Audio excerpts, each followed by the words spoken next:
সুপ্রিয় শিক্ষার্থীবৃন্দ, শুভ সকাল। আশা করি তোমরা সকলে বাড়িতে আছো, নিরাপদে আছো। বিশ্বব্যাপী করোনা মহামারীর কারণে সারা বিশ্বের এমনকি আমাদের দেশেরও সকল শিক্ষা প্রতিষ্ঠান বন্ধ রয়েছে। আর সকল শিক্ষা প্রতিষ্ঠান বন্ধ থাকার কারণেই তোমাদের লেখাপড়ার চরম ক্ষতি হচ্ছে। তোমাদের লেখাপড়ার ক্ষতি পুষিয়ে দিতে আমরা তোমাদের নিকট নিয়ে আসছি অনলাইন ক্লাস। সারা বিশ্বে অনলাইন ক্লাস জনপ্রিয় হচ্ছে। আসলে এখন তোমার স্কুলটি তোমার হাতের মুঠোয়। Your school is now at your home. Your school is now at your devices. প্রিয় শিক্ষার্থীবৃন্দ, আজ আমি তোমাদের ইংরেজি দ্বিতীয় পত্র বিষয়ের ন্যারেশন নিয়ে কথা বলবো। ইংরেজি দ্বিতীয় পত্রে ন্যারেশন একটি গুরুত্বপূর্ণ অধ্যায়।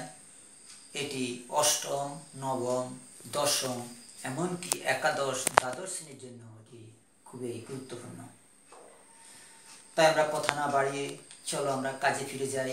তোমরা তোমাদের খাতা, কলম এবং বই নিয়ে ঝটপট বসে পড়ো এবং মনোযোগ দাও। আজকে আমাদের topic narration, change of narration বা change of speech. It is popularly known as narration. আমরা এখন শিখব what is narration or speech. Narration is the speech of speaker, অর্থাৎ একজন স্পিকার, একজন বক্তা যা বলে তার যে উদ্ধৃত কথাটি সেটি একটি স্পিচ বা সেটি একটি ন্যারেশন। তুমি একটি উদাহরণের সাহায্যে বিষয়টি বুঝে নাও। Ashraf said, someone Ashraf said, I am writing a letter. এই যে আমরা একটা উদ্ধরণ চিহ্নের ভিতরে দেখলাম, একটা কমা কোটেশনের ভিতরে একটা অংশ দেখলাম, I am writing a letter. This is narration, this is speech. এটি আশরাফের বক্তব্য, I am writing a letter, এটি একটি speech. Now we will learn how many kinds of narration. দেখো তোমরা, there are two types of narration, direct and indirect. এখন আমরা শিখব direct speech বা ডিরেক্ট ন্যারেশন কাকে বলে। স্পিকারের স্পিচকে অবিকল উদ্ধৃত করা, কোনো রকম পরিবর্তন না করে, উইদাউট চেঞ্জ, কোনো রকম পরিবর্তন না করে অবিকল উদ্ধৃত করাকে ডিরেক্ট স্পিচ বলে। For example, Ashraf said, I am writing a letter. This is direct speech. দেখো ইনডাইরেক্ট স্পিচ, স্পিকারের স্পিচকে অবিকল ঠিক রেখে অন্যের ভাষায় প্রকাশ করাকে ইনডাইরেক্ট স্পিচ বলে। For example, Ashraf said that he, এই হিটাকে Ashraf, he was writing a letter, এটি ইনডাইরেক্ট স্পিচ। শিক্ষার্থীবৃন্দ, এখন ন্যারেশনের পার্টস অফ ডিরেক্ট স্পিচ এর অংশ নিয়ে আমরা কথা বলবো। ডিরেক্ট স্পিচের দুটি অংশ, একটিকে বলা হয় রিপোর্টিং ভার্ব, অন্যটিকে বলা হয় রিপোর্টেড স্পিচ। তোমরা একটি উদাহরণ লেখো, নেটে এক্সাম্পল লিখে রেখেছি। Ashraf said, I am writing a letter to my mother.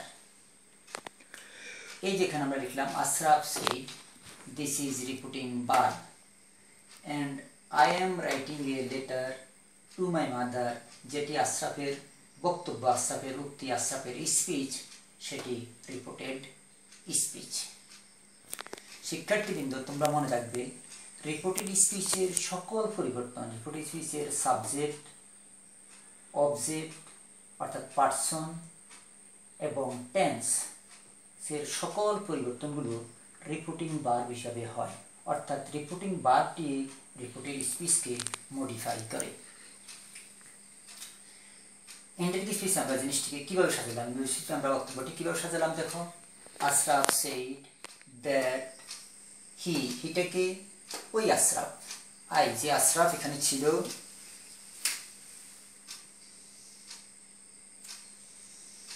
সে এখন হি, মানে কে আশরাফ। হি ওয়াজ, কেন আমরা ওয়াজ লিখলাম সেটা আমরা পরে বলবো। Was writing a letter to his mother, মানে কার মাদার? আশরাফ মাদার।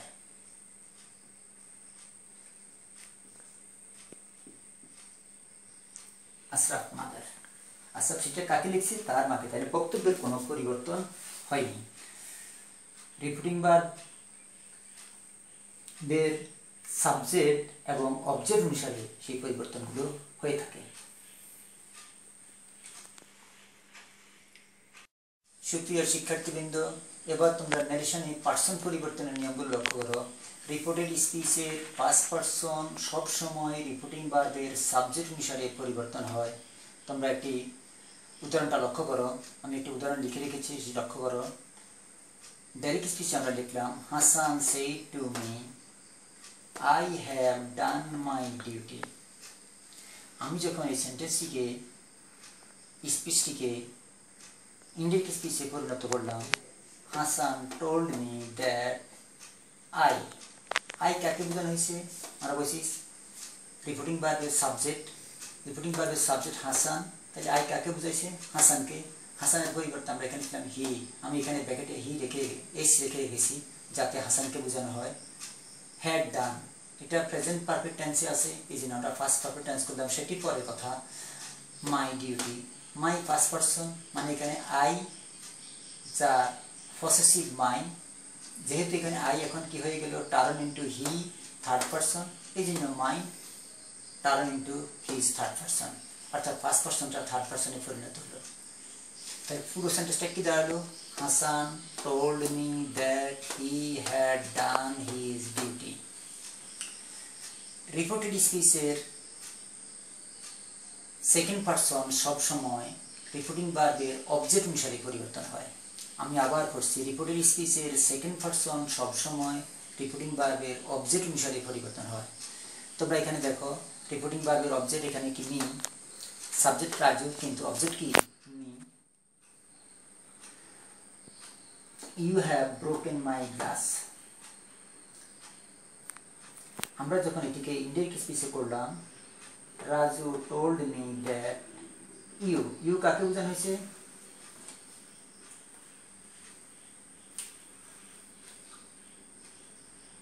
মিকে।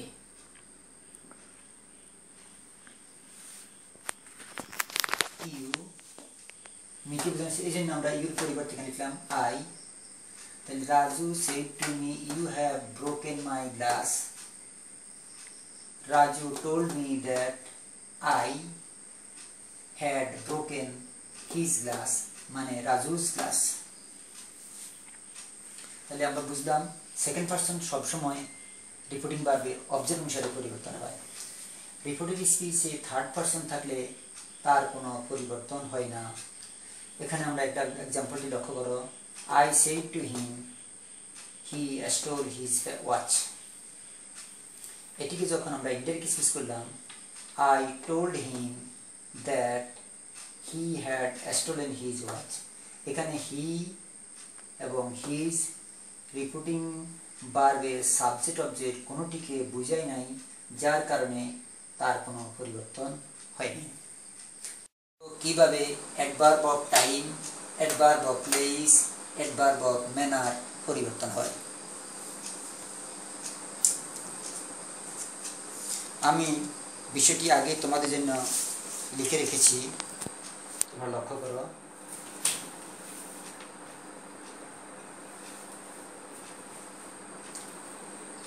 এখানে দুইটা দিক লক্ষ্য করো, ডিরেক্ট এবং ইনডিরেক্ট। ডাইরেক্ট স্পিচে যদি নাও অ্যাডভার্বটি থাকে, আমরা এটাকে ইনডিরেক্ট করার সময় দেন ব্যবহার করি, তেমনিভাবে টুডে থাকলে দ্যাট ডে ব্যবহার করি, tonight that night, tomorrow থাকলে নেক্সট ডে, ইস্টারডে থাকলে the previous day, next day থাকলে the following day, last year, last night, the previous night, তেমনিভাবে last year, the previous year, here থাকলে there, this থাকলে that, thus থাকলে in that way, this থাকলে those, so থাকলে that is why, এবং good morning থাকলে wish good morning, এবং good night থাকলে বেড গুড নাইট। এভাবে আমরা adverb of time, adverb of place, adverb of manner পরিবর্তন করতে পারি। তোমরা তোমাদের হাতে যে বইটি আছে সেখানেও এগুলো সবই দেওয়া আছে।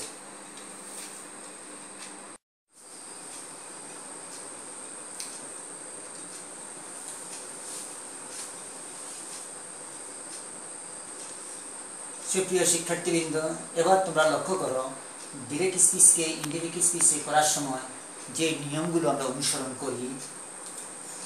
রুল 1, ডিরেক্ট স্পিচকে ইনডিরেক্ট স্পিচ করা হলে ইনভার্টেড কমা উঠে যায়। আমরা আগে দেখিয়েছিলাম ইনভার্টেড কমা উঠে যায় এবং সেন্টেন্সটি যেই ফর্মে থাকুক না কেন, অ্যাসার্টিভ, ইন্টারোগেটিভ, ইম্পারেটিভ, অপটেটিভ কিংবা এক্সক্লেমেটরি যেই ফর্মে থাকুক না কেন পুরো সেন্টেন্সটি অ্যাসার্টিভ হয়ে যায়। রিপোর্টেড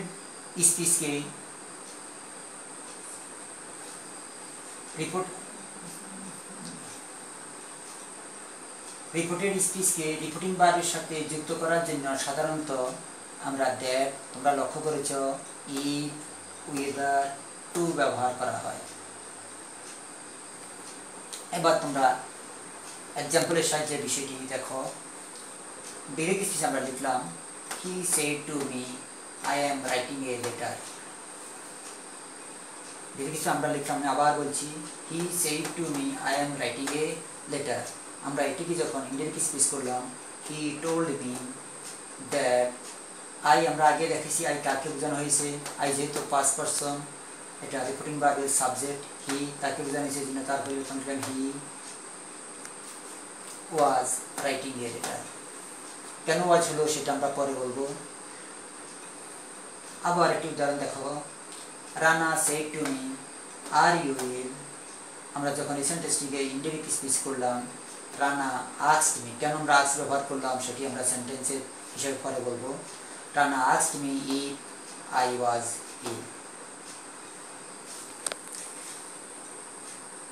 প্রিয় শিক্ষার্থীবৃন্দ, তোমরা লক্ষ্য করো রিপোর্টিং ভার্বটি প্রেজেন্ট বা ফিউচার টেন্সের হলে রিপিটেড স্পিচের টেন্সের ফর্মের কোনো পরিবর্তন হয় না। আমি আবার বলছি, রিপোর্টিং ভার্বটি প্রেজেন্ট বা ফিউচার টেন্সের হলে রিপিটেড স্পিচের টেন্সের ফর্মের কোনো পরিবর্তন হয় না। ইতিমধ্যে তোমরা জেনে গেছো কোনটা রিপোর্টিং ভার্ব, কোনটা রিপোর্টেড স্পিচ। এখানে রিপোর্টিং ভার্ব অনেক সেইজ অথবা উইল সে। আমরা যদি বলি অনেক সেইজ তাহলে present indefinite, present tense, and will say future tense. I shall go home. Reporting স্পিচটা হলো I shall go home।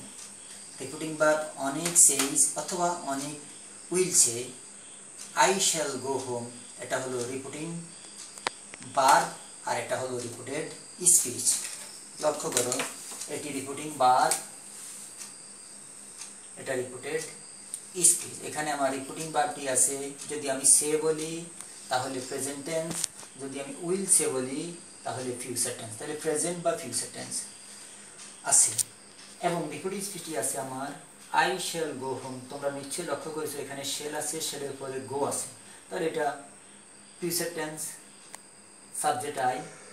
আমরা জানি আই কাকে বোঝায়, এখানে ফার্স্ট পারসন সবসময় রিপোর্টেড স্পিচের ফার্স্ট পারসন সবসময় রিপোর্টিং ভার্বের সাবজেক্টকে বোঝায়। তাহলে আই অনেককে বোঝানো হয়েছে, এই জন্য আমরা করলাম অনেক সেইজ অথবা উইল সে দ্যাট হি, এটাকে অনেক, উইল গো হোম। আইর সাথে শেল, যেহেতু আই থার্ড পারসন হয়ে হি হলো, তখন আমরা হির সাথে শেল আর ব্যবহার করতে পারি না, আমরা সঙ্গত কারণে হি এর সাথে ব্যবহার করলাম উইল। সো অনেক সেইজ অথবা will say that he will go home. Next example, Amina says I am drinking milk. Amina says I am drinking milk. দেখো এখানে Amina says, Amina third person singular number, এই কারণে আমার বারটা হয়েছে সেজ।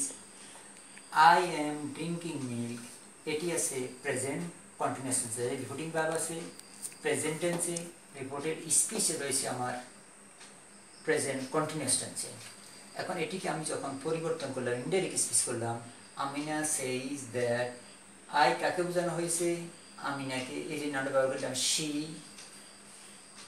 মানে এটি আমি বোঝালাম আমিনা ইজ ড্রিঙ্কিং মিল্ক। তাহলে এটা আগে ছিল প্রেজেন্ট কন্টিনিউয়াস, এখনো রয়েছে প্রেজেন্ট কন্টিনিউয়াস। পার্সনের পরিবর্তন হয়েছে কিন্তু টেন্স ফর্মের পরিবর্তন হয়নি। সুপ্রিয় শিক্ষার্থীবৃন্দ, আমি দুটো কাজ তোমাদেরকে দিচ্ছি। Rita says I have completed my homework, এটা তোমাদেরকে করতে হবে, তোমরা একটু চেষ্টা করো। Raju says I shall do my duty, do my work, এটাও তোমরা চেষ্টা করো, দেখো পারো কিনা। এখানে আমি একটু সহযোগিতা করছি তোমাদেরকে, সেইজ এবং এখানে আছে I have completed my homework. যেহেতু এটা প্রেজেন্ট টেন্স, এটা আছে প্রেজেন্ট পারফেক্ট টেন্স, তুমি একটু চেষ্টা করো। এখানে Raju says present tense, I shall do my work, এটা আছে ফিউচার টেন্স, তুমি একটু চেষ্টা করে দেখো কাজটা হয় কিনা। Thank you. রিপোর্টিং ভার্বটি ফার্স্ট টেন্সে হলে রিপোর্টিং স্পিচের ভার্ব অনুরূপ ফার্স্ট টেন্স হয়। তোমরা লক্ষ্য করো, রিপোর্টিং ভার্বটি যদি ফার্স্ট টেন্স হয়, রিপোর্টিং স্পিচের ভার্ব অনুরূপ ফার্স্ট টেন্স। আমরা একটা কথা এখানে বললাম অনুরূপ ফার্স্ট টেন্স। এখন অনুরূপ ফার্স্ট টেন্স বলতে আমরা কি বুঝি? অনুরূপ ফার্স্ট টেন্স যেমন present continuous, first continuous, present indefinite, first indefinite, present perfect, first perfect, present perfect continuous, তেমনিভাবে first perfect continuous.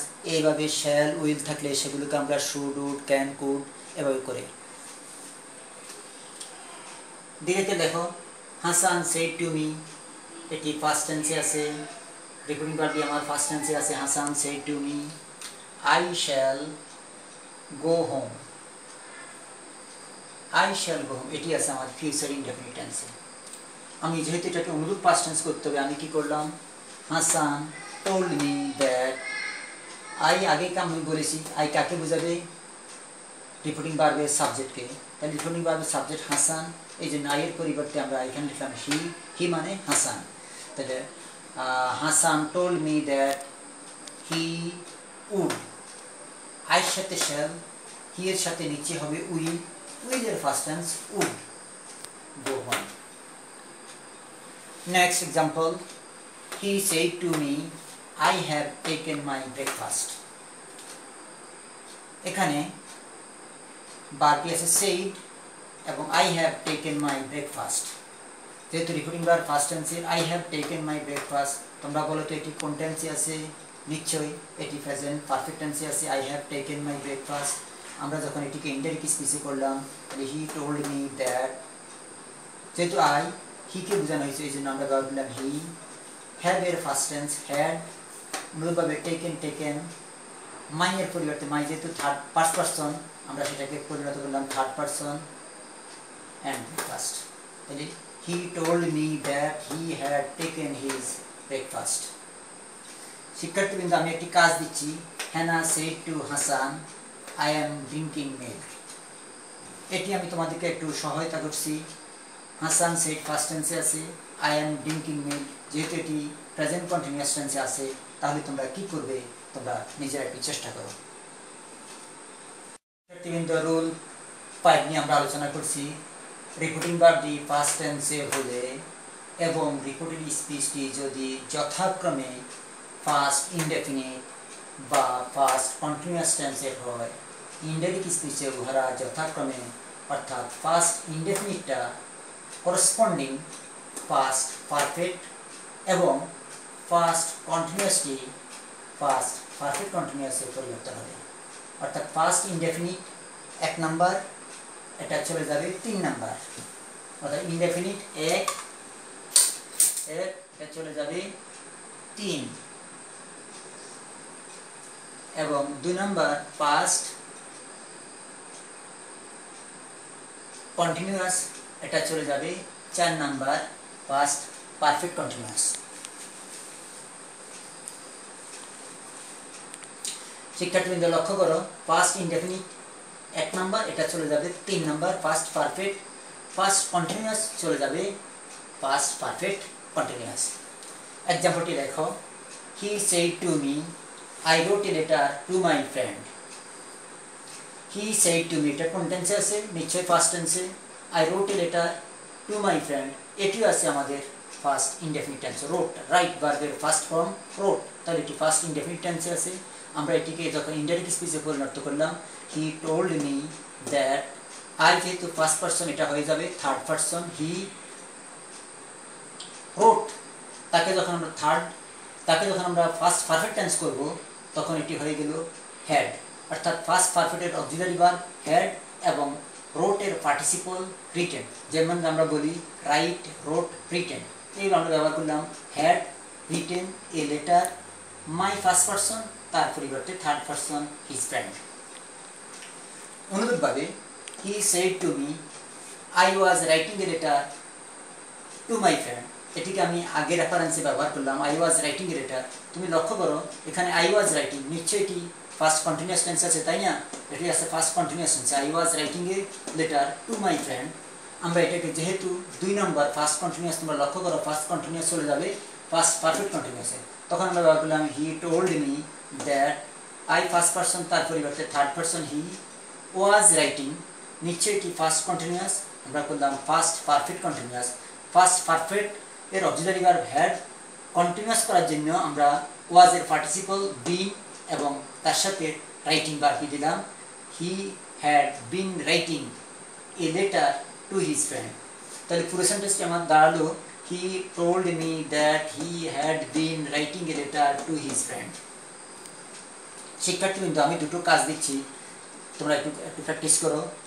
Shakib said to me I played cricket, আমি একটু বলে দিচ্ছি, এটি ফার্স্ট টেন্সে আছে। আই প্লেড ক্রিকেট, এটিও ফার্স্ট ইনডেফিনিট টেন্সে আছে। তোমরা কি করবে তোমরা লক্ষ্য করো, আমি আগে বলেছি 1 নাম্বার চলে যাবে 3 নাম্বারে। Nasima said to her friend, এটি আছে ফার্স্ট ইনডেফিনিট টেন্সে। I was reading a book, এটি আছে ফার্স্ট কন্টিনিউয়াস টেন্সে। তাহলে এটি আমরা বললাম 2 নাম্বারে নিব, first continuous 2 number, first continuous টেন্সের 2 নাম্বার নিয়ম, 2 নাম্বার ফর্ম ফার্স্ট কন্টিনিউয়াস, তাকে আমরা 4 নম্বর নিয়ে যাব 4 নম্বরে, তাহলে ফার্স্ট পারফেক্ট কন্টিনিউয়াস। বুঝতে পেরেছ? রোল 6, রিপোর্টিং ভার্বটি ফার্স্ট টেন্সের হলেও রিপোর্টিং স্পিচটি দ্বারা যদি ইউনিভার্সাল ট্রুথ কিংবা হ্যাবিচুয়াল ফ্যাক্ট বোঝায় তখন ইনডাইরেক্ট স্পিচে উহার কোনো পরিবর্তন হবে না। শিক্ষার্থীবৃন্দ লক্ষ্য করো, teacher said to the student the earth moves round the sun, this is universal truth, so এটার কোনো পরিবর্তন হবে না। Teacher told the student that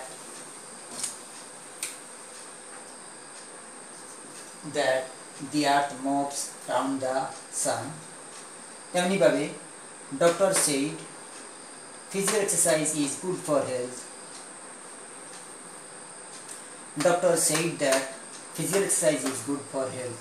এগুলোর টেন্স ফর্মের কোনো পরিবর্তন হয় না, অর্থাৎ চিরন্তন সত্য, ইউনিভার্সাল ট্রুথ কিংবা হ্যাবিচুয়াল ফ্যাক্ট প্রেজেন্ট ইনডেফিনিট আছে, প্রেজেন্ট ইনডেফিনিট টেন্সে থেকে গেছে, এর কোনো পরিবর্তন হয় না। প্রিয় শিক্ষার্থীবৃন্দ, আজ এ পর্যন্তই।